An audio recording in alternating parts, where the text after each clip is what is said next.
Mbote la banane sur MK Buzz partout besoin dans le monde entier. Heureuse de vous savoir très nombreux devant vos écrans. En tout cas, merci ming de vos sur confiance. De vos la namasole mboka na actualité. Ndengezo kendele na katia MK Buzz. Merci beaucoup na mona mboka medar ka kolongo puis nos confiance en tout cas vérité parce que nous sommes là en train de lobela maramba mboka. Les loyo to sepe ko yamba bilo mona mboka na kombo ya Raphaël Walukonka.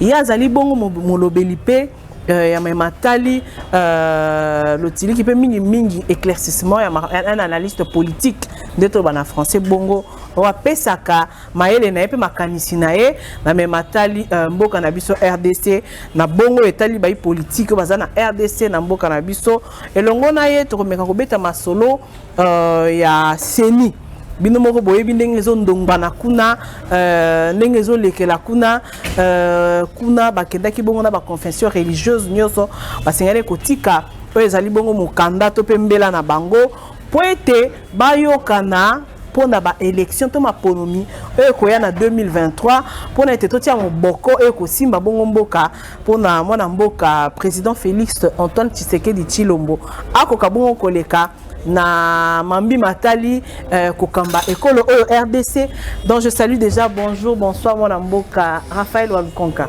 mbote mwana mboka mama Karine mbote na batuno so Rolanda biso mbote na batuno so bazali bakwa malamu akorele pe également merci beaucoup bonne santé covid nzamba ko batela biso to na covid te quand même covid to na époque vague oyo troisième vague tout le monde en gestion en un peu difficile hein, parce que comme on a déjà bah mesure nion so basali déjà biso to na problème moko ya ba problème sanitaire en boka na biso ba mesure au bazui jusqu'à présent ils a mis en exergue pour mon autorité mususu bango moko il fallait bazaki censé ba té un exemple mais bango mo bazo violer en parce que bazo penser que baza koleka batoto surhumain na yambo to kota na mwa lisolo na mwa pasi muke poto komi komona komi ko boma bato pona masque na bandal a to moni yango étudiant moko na unikin kuna to tu komona yango on a étudié avec autre chose je crois certainement baba qui torturé et c'est ça faux ou vrai ala qui torturé pour na masque ala ta ki masque ta ko ta te pourquoi est-ce qu'ils ont makambo masque ou pas je ne sais pas mais il y a vrai zanini population est morazo respecté il y a une mesure en côté le mal est que début à ma communion et qu'il n'a qui déjà ma B parce que il n'y avait pas une bonne communication au début de la période de crise il y a une communication également des crises la communication est accompagnée qui sensibilisation bando salaté voilà pourquoi la population va voir qu'il y a le rôle des manœuvres la politique et tout pour la relouka ko maté sur bango voilà le problème est que l'ancien ministre de la santé même l'actuel bazo ko vraiment te ko communiquer comme il se doit la population parce que au début que plus de 80% de la population na biso bazarasu vraiment trop na ba information TP nanda côté pour landa makamba ota mboka na biso il fallait une communication communautaire pour nous permettre bateau bah y ba déjà danger makambo d'aller au na mboka na biso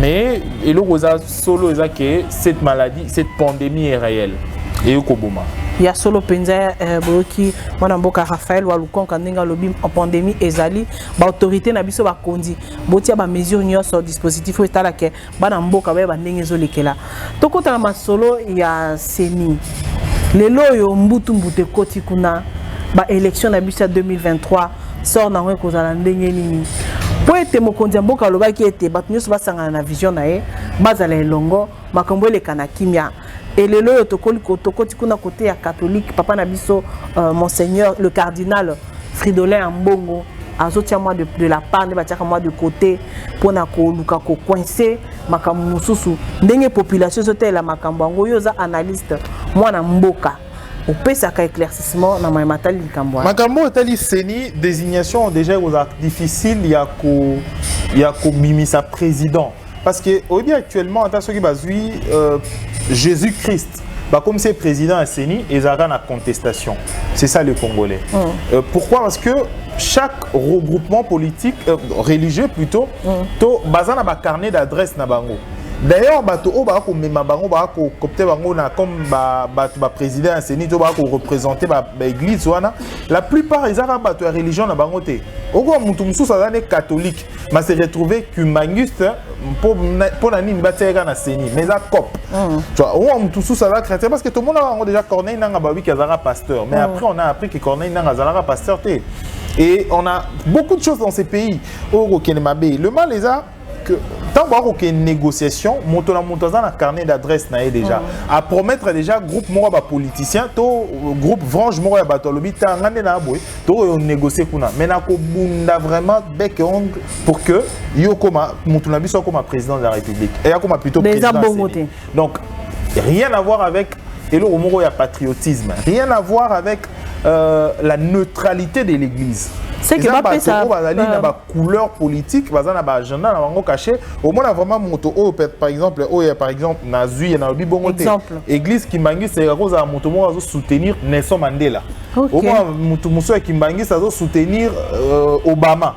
Oh, tu vois, et après, tant bon avec tout cet esprit, avec cet esprit militantisme, il y a cet esprit plutôt militant, il y a Oranti Barobimisa, président, toujours difficile. Bah, militant, il y a toujours leader dans la mission d'Azamakasi. C'est que on a déjà Moutawenga, le bic et Moutawenga, le bic et Kofi, le leader danger. Non, c'est toujours, pour eux, c'est toujours JBM Piana ou autre. Si on va ça cardinal. Fridolin a bon raison. Non, pour moi, non, rien à voir d'ailleurs avec de personnes. Le problème dans propos. Donc, propos n'est pas la personne, mais propos. Qu'est-ce qu'il dit de ils a vraiment la teneur, il y a patriotisme. Ils ont fait sa teneur. Non, le problème ils ont un mot cannabis, c'est même pas la CENI au moni. Dans un pays sérieux, on n'a même pas besoin, il y a qu'on discuter pendant longtemps pour la question on est à la CENI. Mais moi, je pense plus tard, il faut pas bomber tout Séni. Ah bon? Oui, personnellement. Pour quelle raison? Il faut pas bomber Séni, parce que les élections, dans le ministère intérieur, va organiser l'élection. Parce que Séni va organiser pour la période où tu as belligérant. Tu as 1+4. Moutata monta bando ça la confiance na mususu anota soki Kabila sali élection. Zaïdi Ngoma reperdre, soit Zaïdi Ngoma sali élection. Rouberwa Aruga, tu vois, ils ont ba belligérant, c'était difficile. Ba sa confiance c'est pas ba mususu. C'est comme ça que bazo qui débat créer Séni pour que tout ça nini to qui na ba organiser ba élection calmement. Mais alors dans la période où autant de aujourd'hui avec mode et désignation et les restes, ça devient compliqué. Il faut remettre les privilèges, les prérogatives au ministère de l'Intérieur, organiser l'élection de ce pays. Dans d'autres pays, c'est le ministère de l'Intérieur qui organise les élections. Moi, je pense que tout au long de cette émission, surtout ça exercice qui événements. Parce que c'est les événements. Parce que les gens, les événements, événements, Raphaël. Et les faits, ce sont les personnes qui font des faits. Je ne sais pas. De quoi est-ce que tu parles? Jusqu'à ce que Tozo Zela Babino, Mbosa Zawa Nazo Zela Bango, les deux, Bakeno Tika Bapeve na Bango, Tozo la suite. Suite Nangoti Sikope, et je Banate. Donc 48 heures, je crois certainement de Bapé si Bango délai. On va voir. Et là, on y est au Kenya. Mais et là, on a aussi un bâtonnier, ça la minito, la tractation, la politique et tout le reste, Makambo Yasseni, que le patriotisme est primé sur la partie pris Nabiso. Tokufa lokola ba jusseur, lokola ba partisan, ton être siko lokola ba patriote. Enfin que tout comprendre sans s'il y a patrie. De parti politique et limwaka. Oui, le barango toujours mettre foi. Un père siège dans les Arabes, na Congo. Les Arabes souté, n'aiment même pas. À Bako, siège dans les Arabes. Mais aujourd'hui, il y a un nouveau parti politique et botami. Plus tard, après 20 ans, le parti politique aux allélos et rouli moi. Mais ceux qui ont sali œuvre moko, par exemple, ont sali travail moko pour nous faire bénéficier mbokanao, mbokanao vous a toujours redevable et que respecter pour nous mosala nao sali. Par exemple, le parti politique est maréchal Mobutu, un père, et lis-moi. Mais pour maréchal, si le loi à stade des martyrs, tout le monde a un bénéficiaire. Faisons des œuvres avantageuses mbokanabiso pour que biso nyonso après 50 ans banabiso ba CP là. Et le mal dans Cannabis, c'est ce qu'on appelle la continuité de l'État. La continuité de l'État, ce qui France se développe, c'est dans le sens de la continuité de l'État. Même aux États-Unis d'Amérique. Au salamo sala o ebakina sala malamu. De façon moto o akoya après. Azoapé place à malamu pour continuer mboka na malamu. Au moment aujourd'hui et na mboka na biso za rabongote. Et ça la bateau au bazan na pouvoir bon il va pérenniser. Au moment ba utilisera nani ba utilisera langage moko que il faut maintenir le pouvoir le plus longtemps possible. C'est-à-dire a commis avare, a commis moto alingi pouvoir et culte à personnalité, ça dit que moto a bossani même qu'au servir mboka. Et la loi est commis taillée sur mesure. Au moins, la moto moussou soit sali la loi portant, par exemple, loi portant statut ancien président de la République. Il y a un salaire vraiment pour ça, vraiment quitte, confortable, où il a un salaire plus que le président actif en exercice. Ouais, c'est ça là, le mal dans le Congo nabiso. Et pendant ce temps, la population également a toujours souffrir. Mais qu'est-ce qu'il faut faire pour Namakambouane Longwa dans RDC? Il faut conscience, c'est ça. Le mal dans le nabiso. Et ça que maele elongwe na mutu akosala makambo na mutu lisusu te osala makambo na libumu nzale leki pasi leki tout ce qu'il fait est comme un millionnaire. La République des millions. Donc pour ça na yeka ezaka comme un millionnaire amelaka champagne atamolaka na mituka kitoko et tout, mais on oublie il y a un président na Bosani président Ngwazara sous na je crois Venezuela, président, je crois certainement, dans le banc sous réserve. Le président Zalaka, 20 ans passés. Mais jusqu'aujourd'hui, sur Bimi, attends, un quartier, Bosso, Batouamouni, Bakabilare, Bongo, pourquoi? Parce qu'il a travaillé pour l'intérêt de son pays. Oui, Chine, ça s'est développé aujourd'hui. C'est grâce à Mao. Il a conçu un programme des Rio des 30. Perception et à Chine 30 ans après. Il y a 37 ans, Bissona Chine, Tozagi, pauvre pays sous-développé, organisation. Azonga, on a compris le concept en côté. Or que Mao pour Mao, après, Nanyuan a dit que le patriotisme est plutôt bénéficié plutôt nationalisme. Voilà. Mais après, 30 ans après, Chine s'est développée, Bissona s'est développé. Or que Bissot, à l'époque, Mobutu Azaki n'a vraiment Azaki vraiment influent. Alors, le scientifique va travailler pour les jouisseurs. À Bomi Maé, les sciences. Ça, c'est son non scientifique. Non scientifique de la RDC. Dans un pays sérieux. Le scientifique scientifique to ba bengo moto maé le be laxini. Moto oyo akoki koteka ki bo moto na yete. Akoki teka moto na été pour na biloko ya mokilo za éphémère. Quand il te dit un scientifique ndete moto scientifique muso ako ebiso lo moko. Yo au contredire mais tant qu'ayebi que eza vrai akotika la bongo sceptique na makambo lobana aboyi yango pourquoi scientifiquement parlant yé azana belément prouvant que Makambozo Lobeza soutenu. Mais yo no loba bongo ko loba na émotion to na parti politique na sens moko sensationnel. 20 ans après on comprendre que Moutana Lobaki Makamboza vrai. Et puis Baropé ça a raison. Il y a de ces personnes à Bossani scientifiques en ba bomaye parce qu'il y a Lobaka sur la terre autour. Et après aujourd'hui on a compris que la terre il avait carrément raison. Tu vois, c'est ça. On doit sortir na stade ya ba jouisseur. Tout embrasser raison, tout construire nation. C'est comme ça que Mboka na biso kokende. Na yango pe bana mboka petit pe bazo ba bayi politique bobomi mboka. Bayi politique maele na bango ese sous longo banité akosunga mboka et comme bien babu na bango moko mona mboka Raphaël Walukonka ba élection 2023. Pour na yo et ko sale mandenge nini ba vision na ma projection na yo. Bon en fait, ngana naza prophète naza ni moko te mais simplement na mona ke les élections rozala en 2023, vraiment, déjà, moi, quand élection en 2023. Mais prochaine élection au Salima, l'actuel président a un deuxième mandat et puis a continué ma campagne. La population de pousser sa deuxième mandat. Non, bon en fait, dans Kenya on a volé mourir solo.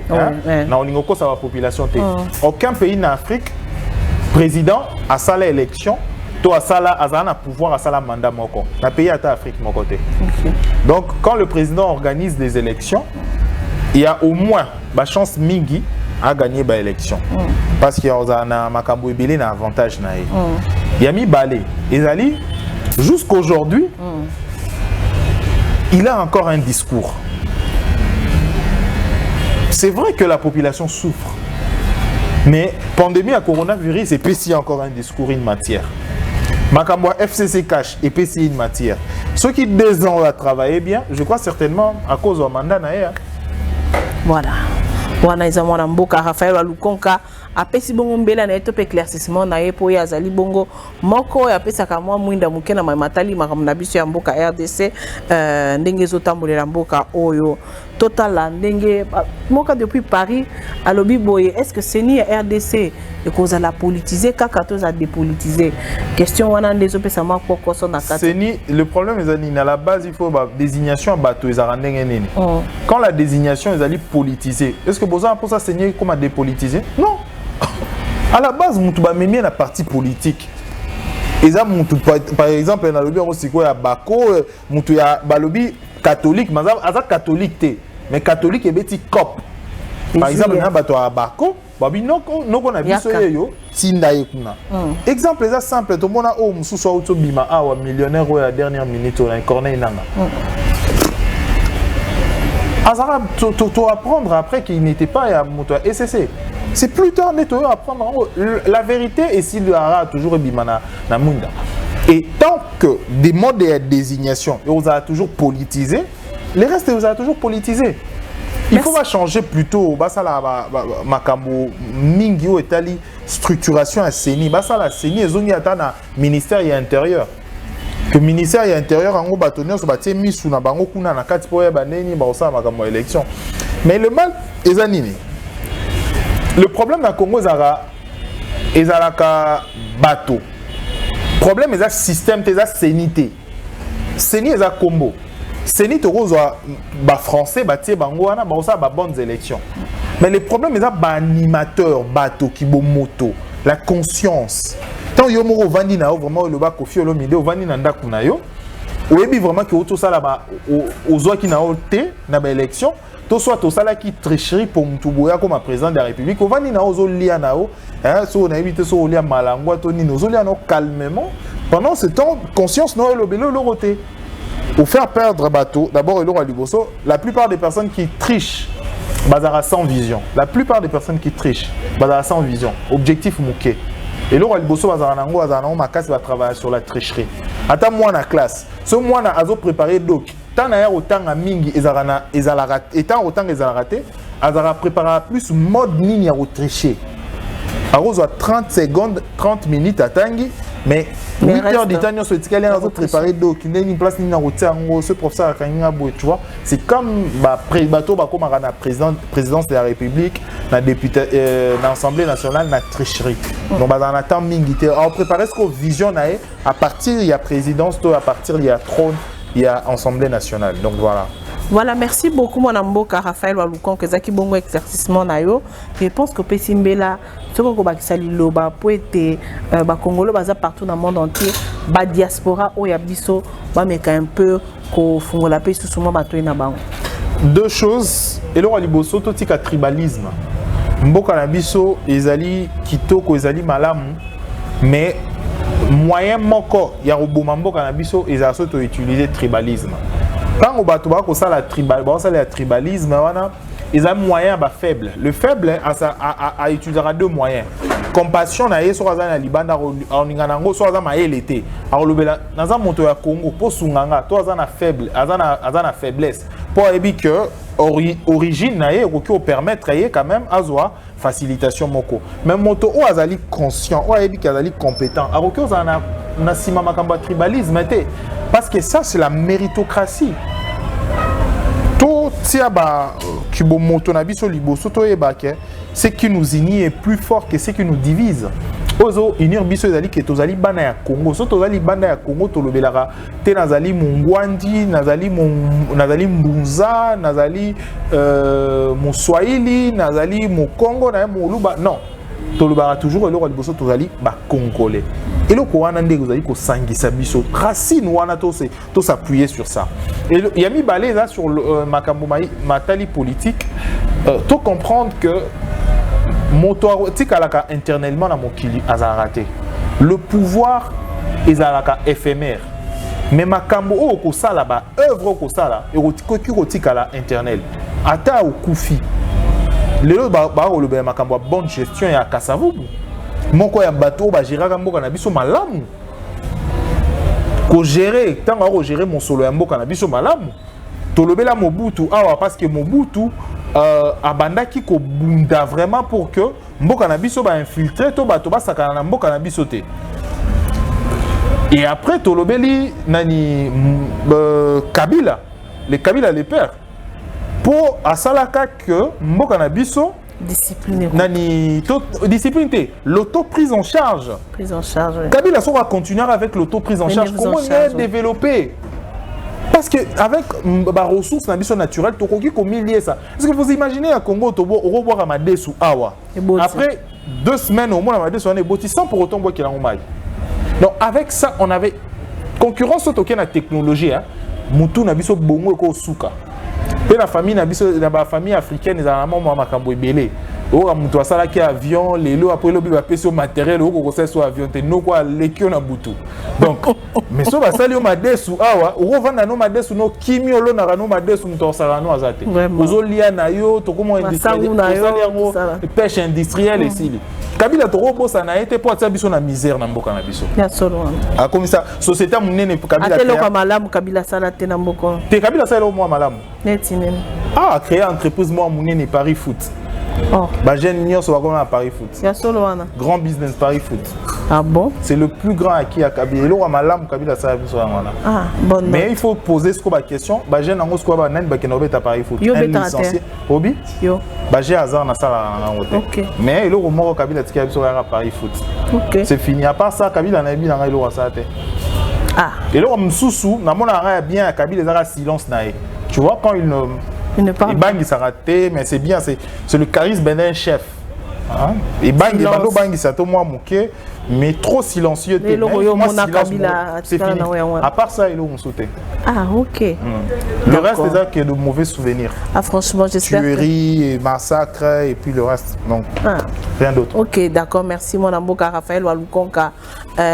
Tokomi bongo na suka ya interview na biso émission na biso abongo bongo pesa ko fungola maile na concernant makambo ya seni na ndenge ba élection 2023 ko zalela parce que ba prépare kande ba banda kande ko bongisa nzela na ebande na tango tozali wana mboka ba le tribalisme payé makasi depuis papa na biso Antoine Félix Tshilombo du pouvoir baluba bakomi konyata lokola kayansa bazonyata omona ki bango wapi okanga photo population mtolobi ezo supporter te na ebite hein so mtanyati il faut funda et na justice les infractions état de droit pelikambo les infractions pe na yokelo au moment ce matin Kabila zo réclamer ba arrière na 6 mois impayés.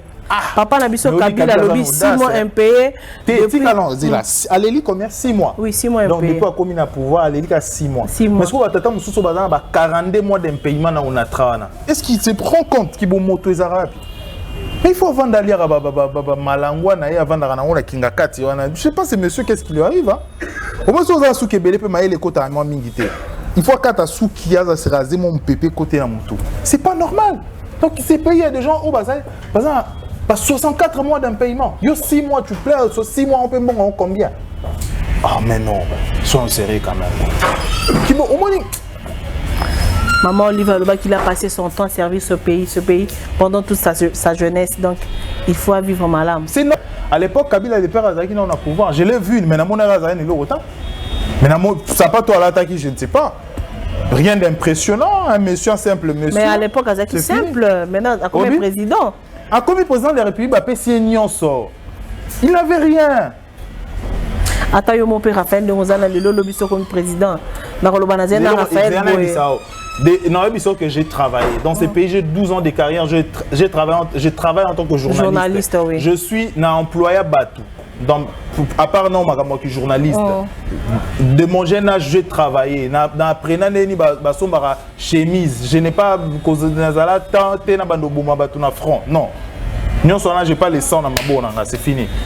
Tu peux pas me comparer à quelqu'un ou ailleurs quand même. Après, facilitation à Rwandais, il y a comme président de la République. Non. Donc, facilitation à Rwandais, c'est quand Kabila le père ailleurs. Namboka na biso basali conglomérat d'aventuriers oye mo abengaka avec le Bizimakara et les restes baye ba facilité na 97 ba côté na pouvoir. Et après coup d'état il est devenu président de la République par miracle. Il n'a pas raté Congo Zara royaume tonné. Parce que mode Kabila comme il a président déjà Tomi Tounara c'était Isaïna mode ni. Parce que posons-nous la question. Est-ce que mode Yaroko comme président de la République Ezalaka ceux qui Kabila les pères à Koufi moi na nemu comme président de la République. Point d'interrogation. Alors, c'est que ceux qui ont été constitutionnellement parlant, il fallait tout mettre tout la question, c'est que le Parlement a déjà. Donc il fallait Moutomoro comme président de la République. La République a tout donné à Kabila, comme Kabila a servi également la République. Et le Ramala Moussala a créé la biso Paris Foot. Les jeunes sont là. Chaque matin, va être à Paris Foot. Va gagner 20 000 francs, 40 000 francs, 1 million. 1 million. Donc voilà. Mais il y a un peu de jeune. So il y a 1 million, il y a 2 millions. Mais on lit systématiquement alors. Donc c'est la fin de cette émission. Raphaël Walukonka, merci Mingi Bakisa Liloba. Pour le peuple congolais basé partout. Ici. Merci, je crois. L'essentiel les aguites au vidéo. L'essentiel. Merci pour votre invitation. Merci à Dodi, l'enfant gâté. Merci à toute l'équipe, il y a MK Buzz. Donc voilà. Voilà, merci beaucoup à Medaka Kolongo, merci beaucoup à la diaspora, vous partout dans le monde entier. Merci beaucoup Nabine. En tout cas, on se retrouve très prochainement en émission Moussoussou. Merci beaucoup à l'espace New La Classe et pourquoi pas l'espace Africana Palace, Paix Alam toujours continuer à coller là. Papa Nabiso Moulangu, en tout cas, nous sommes ensemble. Merci beaucoup à toi, Dodi derrière la caméra, Dodi Mobutu, l'enfant gâté, pour des belles images. Tu as un bon balassima pour un numéro Moussoussou.